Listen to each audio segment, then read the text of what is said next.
last workshop, if I'm not mistaken, you made the connection between the evil and the wound. Did you? Mm-hmm. Okay. And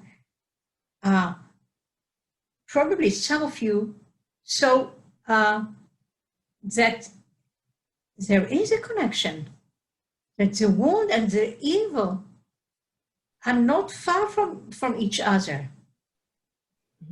Usually, when we work through psychology, we are looking for the wound and we want to heal the wound. And we don't pay attention that out of the wound comes our evil. So we don't do the right, we don't treat it in the right way. For example, one biography counselor, her wound was that she was not being seen when she was a child. Mm-hmm. So she got acquainted to her wound and she wanted to heal it. And what did she do? She pushed herself outside until she was very seen and very dominant and even very controlling.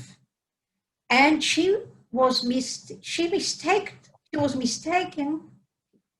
Yeah, I don't know if I said it right, to think that that's a development, that she progressed from not being seen to being seen and leader and even without paying attention, being very bossy. And when I saw it, I didn't tell her because I don't tell, as Steiner said, we don't say anything to people that do not come to ask our advice. But I know what's the mistake, what's the catch. She was unseen during childhood because it was a compensation of being too controlling in a past incarnation. Are you with me? Yeah? If you are pushing too much and you don't mind the others and you don't see anybody, one of the possibility of karmic balance compensation would be that you were, during your childhood, people will not see you. This is also your wound. And you say, okay, I want to heal my wound. So I will make all the efforts to go to the front and to do the opposite from what I experienced during childhood. But that is wrong. I mean, from biographical counseling perspective, that is wrong. Because if it's a compensation, so you already was a controlling, bossy character. So if you go, you'll be again something that you got a karmic balance for. So that would be a circle of unresolved thing. Yeah. So that's exactly what you should not do. Are you with me? Yeah. So that's very delicate. That's very fine. So we have to. And this biographical counselor, she didn't do the work of searching for evil. She just felt she was a victim. So if I was a victim, so now I have the right to take my place. And I saw her during conferences in Israel, and I saw how bossy she is, and she was thinking that she is very altruistic and she wants equality. Everybody, she was blind. So she did not correct because she acted out of her wound without understanding that the wound is a compensation for a previous incarnation action, deeds. Okay, so It's so important to understand that, because if you don't understand it, you don't develop, even if you think you develop. And it is pity, because this biographical counselor, she really wants to develop, and she does a lot for it. But the basic thing, knowing my evil, knowing where did I come from and how did I manage my life in a previous incarnation, that will help us to endure suffering, and not to say, okay, now I will heal my wound, doing the opposite of what was during childhood. So what would be the redeem for in this case? What do you think?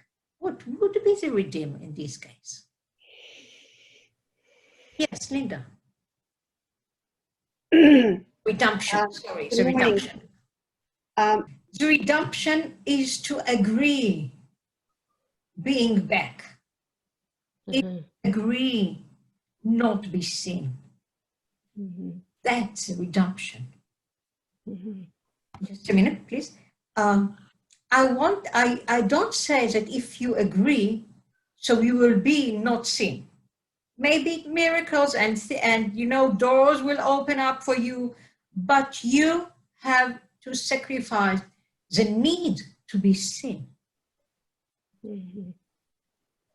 As long as you want to be seen, you identify with your personality and not with your I, yeah, with your essence, yeah. As long that you want to correct it in, I would call it mechanic way, you don't really understand what it's all about. Yeah, all my life I tried to change until midlife, and now it is the opposite gesture. Isn't it, Andrea? Darling? Yes.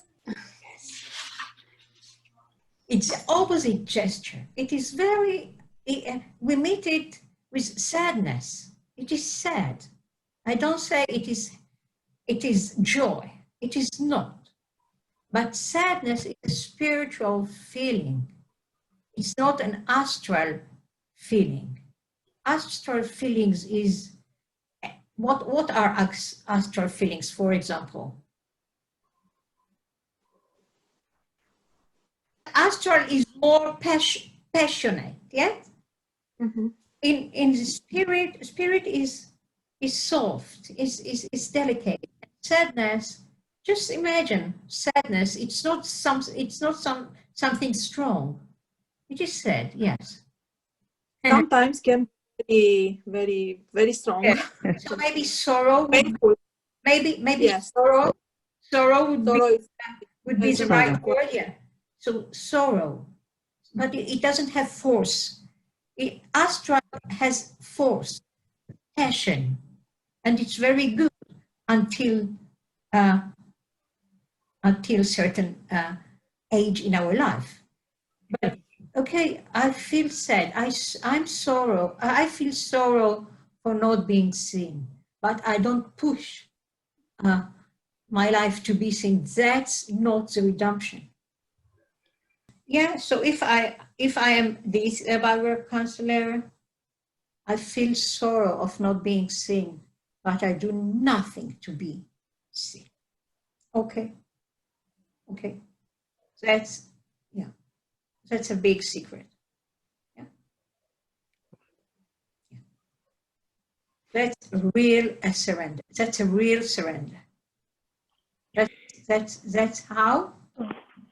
That's exactly how windows are opening for us to look at another realm, not the realm that we know with our five senses, but another sense. You can call it the sixth sense or whatever you want, because we always use what we know as tools, and we don't develop other tools. We think we develop. But it's not by doing too much. I mean, until certain time, yes. But from then on, it's by not doing. As Steiner said about thinking, the art of unthinking. So I can say the art of undoing. Yeah. So we use a strong will until a certain level of the ladder. Ladder, you say? Ladder? Yeah. Mhm. But when I'm at the top of the ladder, throw the ladder. I throw the ladder. It brought me to the threshold, but I cannot enter the threshold with the same energy, with the same gesture. I have to throw the ladder. And then there is a time that I feel that I'm going to go down to the abyss, to fall down to the abyss, because the ladder is not there anymore. And this is exactly the time when something happens that comes from another world which surrounds me, but I don't let it come because I'm so much used to operate my five senses and no more.